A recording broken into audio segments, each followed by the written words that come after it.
자, 이번 시간에는 주주 자본주의와 이해관계자 자본주의에 대해서 학습하도록 하겠습니다. 먼저 주주 자본주의란 미국, 영국 등 주식시장이 발달한 사회에서 정착되어 있는 제도로서 주식회사를 주주의 사적 재산으로 인식하는 모델이다라고 할 수 있겠습니다. 자, 그럼 이 관점에 의하면 기업은 주주의 이익을 위하여 경영되어야 되고, 또 경영자는 기업의 투자 수익을 극대화하기 위해서 영업활동을 수행해야 할 의무가 있죠. 자, 그럼 주주 자본주의의 장점, 먼저 이런 주주가 이런 권한을 가지는 이유는 자녀 청구권자의 위치에 있기 때문이죠. 자, 주주 자본주의의 장점은 위험 분산으로 인한 기업의 투자 촉진, 그리고 소유와 경영의 분리로 인한 경영 효율성이 증대될 수가 있는데요. 자, 단점으로는 경영자가 단기 성과에 집착할 우려가 있고, 또 고용의 불안정성이 증대 우려가 있다는 그런 부분이죠. 자, 근거는 상법 규정에 의한 주주 결의 규정과 주주가 회사의 주인이라는 자본주의의 경제에 근거할 수가 있습니다. 자, 회사가 망했을 때의 손실이 가장 큰 집단이 주인으로서의 권한과 책임을 가져야 손실을 피하기 위하여 효율적 경영을 하게 될 수가 있죠. 자, 이 모델에 입각한 기업 경영의 장점으로는 첫 번째, 광범위한 주식 분산으로 인한 투자 위험의 분산이 용해심으로 일반적인 기업 투자를 촉진하고, 두 번째, 소유와 경영의 분리로 경영자의 독립성과 전문성이 제고됨으로써 경영 효율이 제고된다는 점을 들 수가 있습니다. 자, 하지만 이 모델에서는 우선 주주와 경영자 간의 이해 상충으로 인한 대리 문제가 발생할 가능성이 있다는 거죠. 그래서 경영자가 단기 경영 성과에 집착하게 되고, 또 주주의 이익보다는 자기 자신의 고용 안정을 도모하고 임금과 부가급여 및 각종 부수 혜택을 증가시키기 위해서 행동할 수가 있는 것이죠. 또한 조금의 고용 불안정성이 높아지고, 또 근로자의 기업 특수적 지식과 기능 향상을 위한 노력이 약화될 수가 있다는 것입니다. 자, 그리고 이해관계자 자본주의는 주식회사를 주주, 경영자, 종업원, 채권자, 그리고 거래 기업, 소비자, 정부 등 다양한 이해관계자로 구성되는 공공이익의 인합체로 인식하는 자본주의의 모델이다라고 할 수가 있겠습니다. 자, 그리고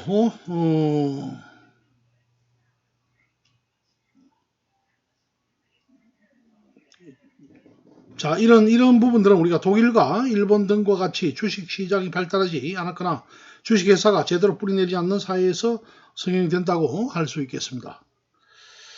자, 이해관계자의 자본주의 부분인데, 자, 이해관계자의 자본주의의 모델에 의하면 경영자는 주주뿐만 아니라 다양한 이해관계자의 이익을 극대화하는 한편 기업의 사회적 책임도 수행해야 할 의무가 있고, 또 이해상충을 조정하기 위한 방안으로 다양한 이해관계자들이 기업 경영에 참여하는 형식을 취할 수도 있다는 얘기죠. 자, 독일에서는 주식회사는 사회적 조화를 창출하고, 그리고 유지하기 위해서는 경영되는 것으로 간주되어 왔고, 주식회사의 감사에는 주주가 아니라 회사의 책임을 지는 것으로 되어 있죠. 자, 이 모델에서는 기업들이 자금을 주로 은행 차입을 통해 조달함에 따라 은행이 기업 경영에 상당한 영향력을 행사하고, 또 이해관계자들은 내부의 상호 감시를 통해서 대리 문제를 해소하고 이해관계자 전체 이익의 극대화를 추구한다고 하겠습니다. 자, 이 모델에 입각한 기업 경영의 장점으로는 첫째, 안정적인 지배 구조를 바탕으로 장기적인 안목에서 경영이 가능하고, 두 번째, 이해관계자 간의 조화를 이해관계자간의 이해상충을 조화롭게 해소할 수 있을 때 체제 유지 비용이 감소된다는 점을 들 수가 있겠습니다.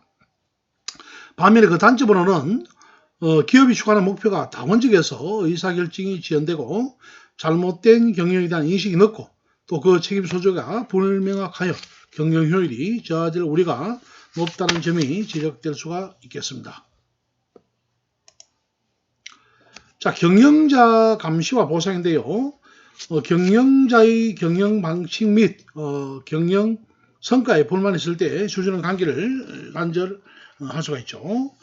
자, 제도상으로 보면은 기업의 임원은 주주총회에서 선임되는 것이기 때문에 주주가 현 경영진에 대해서 불만을 가지면 이들은 다른 경영자로 교체할 수 있는 것입니다.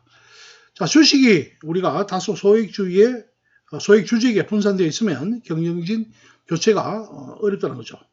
자, 그래서 우리가 소액주주들의 무임승차자 성향 때문이죠. 이들은 주주총회에 참석하여 현 경영진을 교체하도록 직접 노력하기보다는 누군가 다른 사람의 그러한 노력을 해주면 그 이익을 향유하려고 행동하는 것입니다. 자, 주주가 우리가 주주총회에 참석하지 않는 경우에는 우리가 이사회에 투표권을 이임할 수 있도록 규정하고 있지만은 이사회는 현 경영진에 불만을 가진 주주들과는 다르게 투표할 가능성이 농후하다는 것이죠. 자, 특히 대주주가 경영권을 장악하고 있는 경우에는 다수의 소액 주주가 모여서 불만스러운 경영진을 교체하기는 매우 어렵다는 것입니다. 자, 그리고 정보의 비대칭에서 발생하는 경영자의 도덕적 해이 문제를 최소화하고 경영자가 주주의 이익에 보다 충실하도록 통제하려는 의도에서 도입하고 있는 또 다른 제도로 사회이사 제도를 들 수 있습니다. 자, 사회이사는 사내이사와 함께 주식회사 이사회의 구성원이 되지만 법률적으로 사용자의 지위를 가지지 않는다는 것이죠. 자, 그리고 이들은 회사의 일상적 업무에는 관여하지 않으나 이사회에서 회사의 주요 안건을 심의하고 의견하는 데 참여하죠. 사회이사 제도가 가장 발달되어 있는 나라는 미국인데요. 미국에서는 일정 범위 이상 유역정권거래소 3명 이상이죠. 일정 범위 이상의 사회이사를 확보하는 것이 상장 기업의 요건이 될 수 있습니다. 자, 대부분의 미국의 상장 회사는 이사의 과반수 이상을 사회이사가 차지하고 있다는 거죠. 자, 한국도 1998년도부터 상장기업에 사회이사를 선임하도록 의무하였고 1999년부터는 상장기업 이사의 25% 이상을 사회이사로 선임하도록 규정하고 있죠. 자, 이사와 대표이사는 원래 주총에서 선임하도록 되어 있지만 실제로는 상호 감시, 견제하는 역할을 제대로 수행하지 못하고 있습니다. 주주의 권익을 대변할 수 있는 사회이사에 의해 사내이사의 견제력 부족을 보완하고 이사회의 본연의 임무를 달성하도록 할 수가 있죠. 자, 그래서 경영자가 회사로부터 받는 높은 소득은 경영자들에게 강력한 인센티브로 작용하죠. 그런데 높은 최고 경영자들의 보수는 대부분이 장기 보상금의 스톡 옵션으로 인한 소득이고 미리 정해진 고정금은 그 일부에 지나지 않는다는 거죠. 자, 스톡 옵션이란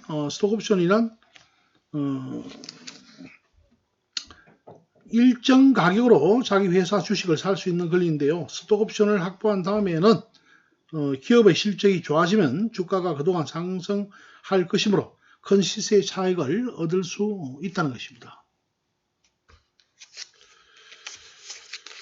자, 경영자에게 스톡 옵션을 제공하면 경영자에게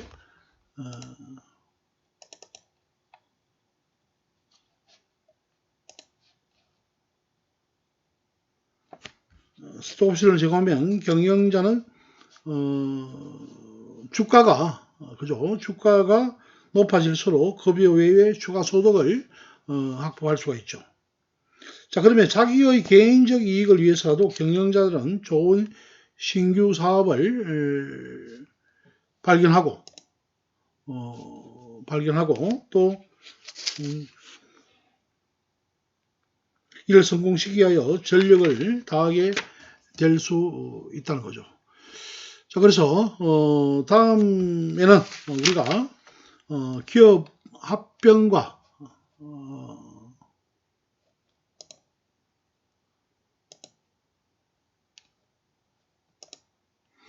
기업 합병과 매수에 대해서 학습하도록 하겠습니다. 기업 합병 매수에 전 세계적으로 우리가 기업 합병, 우리가 통상 M&A라 그러죠. Merge and Acquisition의 열풍이 불고 있는데요. 경쟁력 강화를 위한 구조 조정 그리고 규제 완화 등이 그 요인으로 볼 수 있겠습니다. 자, 한국의 경우에는 자본시장 육성을 위한 법적 규제, M&A를 기업 탈취의 부도덕한 행위로 인식하는 사회적 풍토 등으로 M&A가 활성화되지 못하고 있다는 거죠.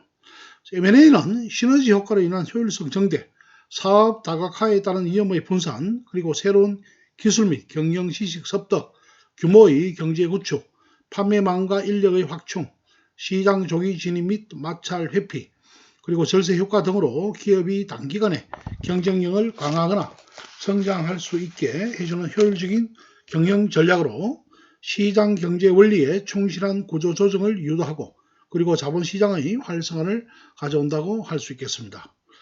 자, 그럼 M&A의 대상이 되는 기업은 통상 가치가 저평가된 기업으로 M&A가 이루어지면 주가가 상승하여 특히 소액 주주에게 정당한 부의 정도를 가져다 줄 수가 있죠.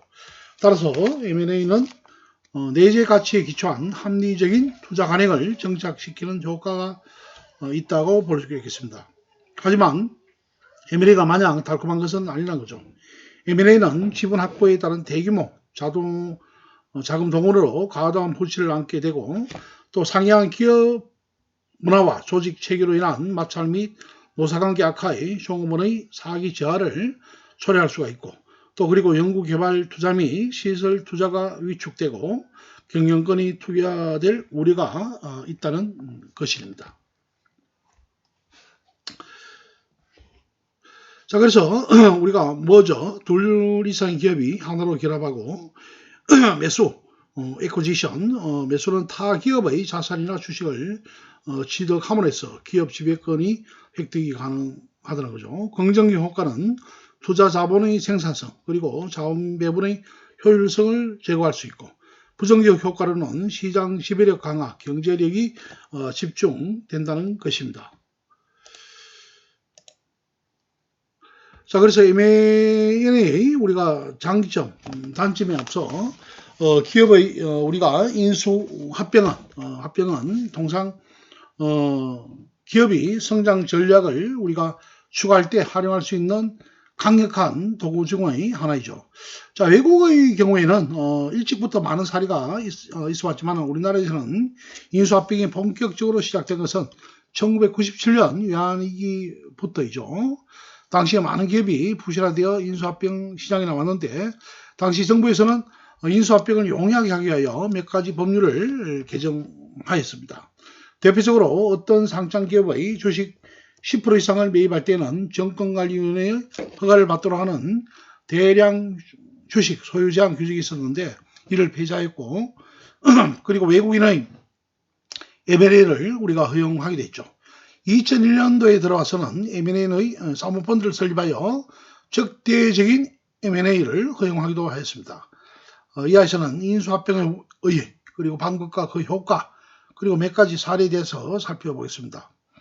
자, 기업의 성장을 기업 자체 내의 내적 발전에 의해 성장하는 내적 성장과 그리고 외부적으로 타 기업과의 결합을 통하여 성장하는 외적 성장으로 구분할 때 기업의 인수합병은 외적 성장의 주요 수단이 될 수가 있습니다. 자, 기업 인수합병의 두 가지 개념이 결합된 것인데요. 하나는 기업 지배권 획득을 목적으로 두 개 이상의 기업이 하나로 통합되어 단일 기업이 되는 합병이고, 다른 하나는 특정 기업이 다른 기업의 주식 또는 자산을 취득하여 경영권을 획득하는 인수이죠. 자, 기업 인수합병의 방법으로는 다음과 같이 기업 합병, 주식 취득, 자산 취득이 있는데, 기업 합병은 복수 회사가 합하여 법률적으로 하나의 기업이 되는 가장 강력한 기업 결합 수단인데요. 흡수합병과 신설합병 두 가지 있는데요. 먼저 흡수합병은 합병 기업 중에 기업이 존속기업으로 남아 소멸되는 다른 기업의 모든 영업 활동은 물론이고 자산, 채무를 인계받는 것을 말하고 있죠. 그리고 강력한 기업 인수합병의 수단이 될 수가 있다는 얘기입니다. 자, 신설합병은 우리가 결합하려는 모든 기업이 해산되고 또 새로운 기업을 설립하며 또 신설기업이 해상기업의 자산, 영업, 채무를 인계받는다고 할 수 있습니다. 자, 주식 취득은 우리가 한 기업이 다른 기업의 주식의 일부 또는 전부를 그 주주로부터 취득하는 방법인데요. 이 주식 취득은 자산 취득과 달리 취득기업이 피취득기업의 주주로부터 직접 주식을 매입하는 공개 매수도 포함되는데, 주식 취득이 합병과 가장 다른 점은 주식 취득이 일어나도 해당 기업이 개별 기업으로 계속 존재한다는 점이라고 할 수 있겠습니다. 자, 그리고 자산 취득은 자산 취득 또는 영업 양수는 두 기업 간에 체결된 계약에 따라 한 기업이 상대 기업 영업의 전부가 아닌 일부만을 인수하는 것을 말하는데요. 형식적으로 매각 기업의 기업 구조나 주주들의 주식 소유권에는 영향이 없다는 얘기입니다. 자, 그럼 기업 인수 합병의 효과에서 M&A를 하게 되면 어떤 효과가 있을까 한번 보겠습니다. M&A를 하는 기업들은 다양한 분야에서 시너지 효과를 우리가 나타낼 수 있는데요. 이 기업의 시너지 효과는 바로 1+1은 상과 같은 결과를 가져주는 시너지 효과를 나타낼 수가 있는데, 시너지 효과로 인한 효율성이 증대되고 그리고 M&A는 우리가 M&A 전보다 유통망, 그리고 브랜드, 그리고 제품 믹서 등을 효율적으로 이용할 수 있어서 시장 다변화, 이런 다변화, 그리고 제품의 다변화, 또 그리고 사업 영역 확대로 매출 증대를 우리가 기대할 수가 있다는 얘기죠. 그리고 동종 산업 내에서 우리가 이루어지는 수평적 M&A 경우에는 시장 점유율의 확대로 지배적 위치를 확보할 수도 있다는 것입니다. 자, 그리고 영업활동에서 통합되는 회사의 여러 가지 자원을 공동으로 이용함으로써 원가가 절감되는 규모의 경제성을 기대할 수 있다는 것입니다. 경제성을 기대할 수 있고, 또 생산 및 유통 과정에서 인접하는 전후방 기업 간에 이루어지는 수직적 M&A의 경우에는 영업 효율성이 증대될 수가 있다는 얘기입니다. 자, 그리고 많은 이익을 낸 기업이 손실을 낸 기업을 M&A 하면 원래 내야 했던 세금을 줄 수도 있겠죠.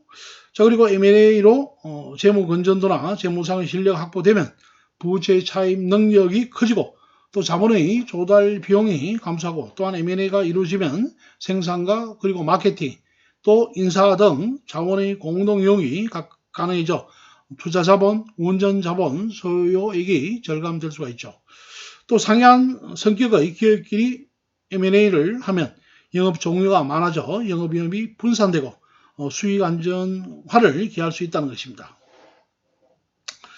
자, 그래서 기업 성장 전략으로 M&A를 가장 잘 활용한 대표적인 성공 사례들, 대형 IT 기업들을 들 수가 있는데요. 구글은 1998년도에 창업하여 다양한 회사를 M&A 하면서 오늘날 브랜드 가치 세계 최고 그룹 기업에 올랐다는 얘기죠. 자, 이 회사는 2001년 2월 10일 대잡이라는 회사를 시작으로 2020년 12월 14일에 액티비오까지 이 시점 기준으로 무려 241개의 기업을 M&A 해오고 있죠. 자, 그리고 페이스북은 지난 2004년부터 현재까지 15년간 인스타그램과 왓앱처 등 90개가 넘는 회사를 인수를 했죠. 그리고 애플이나 세계 네트워크 장비 시장의 최강자인 미국 시스코 역사의 역시 유사한 정책을 펴고 있습니다.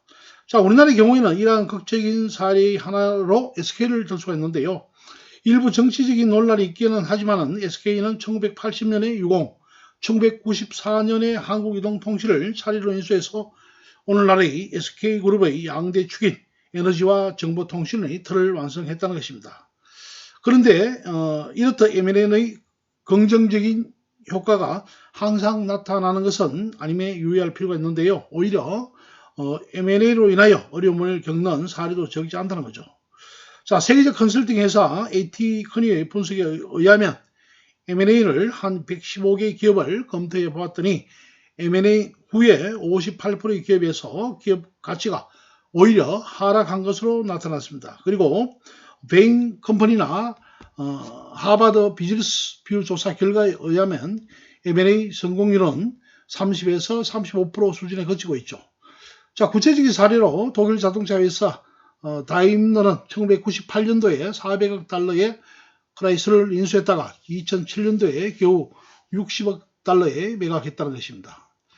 미국 역사상 최악의 M&A로 인용되는 것은 타임워너 AOL의 합병인데 타임워너는 2,840억 달러나 주고 아메리카 온라인을 M&A 했으나 순식간에 두 기업이 가치 합계 중에 93%가 사라졌다는 거죠.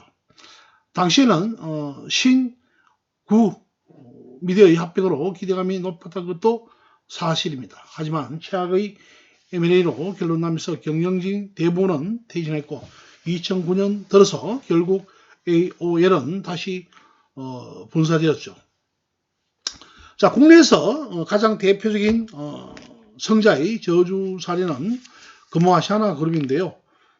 금호아시아나 그룹은 2006년 대우건설 그리고 2008년 대한통운을 잇따라 인수하면서 외부 차입금을 포함해 10조 5천억 원의 거액을 투입했는데 금호는 이를 통해 세계순위가 14위에서 9위로 껑충 뛰었지만은 부채도 8조 4천억 원에서 23조 4천억 원으로 3배 가까이 급증하면서 성자의 저주에서 벗어나지 못했다는 것입니다.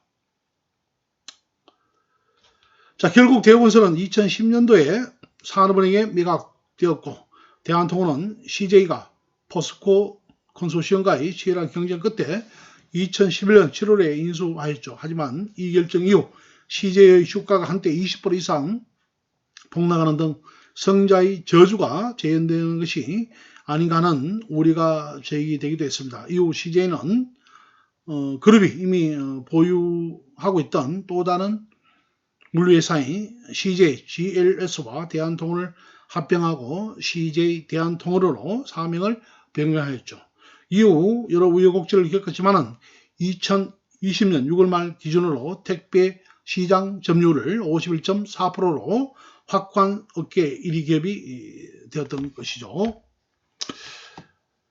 자, 여러분, 이번 시간에는 우리가 기업의 인수합병 그리고 M&A의 장단점에 대해서 우리가 학습을 했습니다. 다음 시간에는 우리가 기업 구조 조정에서 다음 주에는 기업 구조 조정, 분리 공모와 지배 구조, 또 기업 분리 수단의 특징에 대해서 학습하도록 하겠습니다. 자, 다음 주에 보고 수업 마치겠습니다. 수고하셨습니다.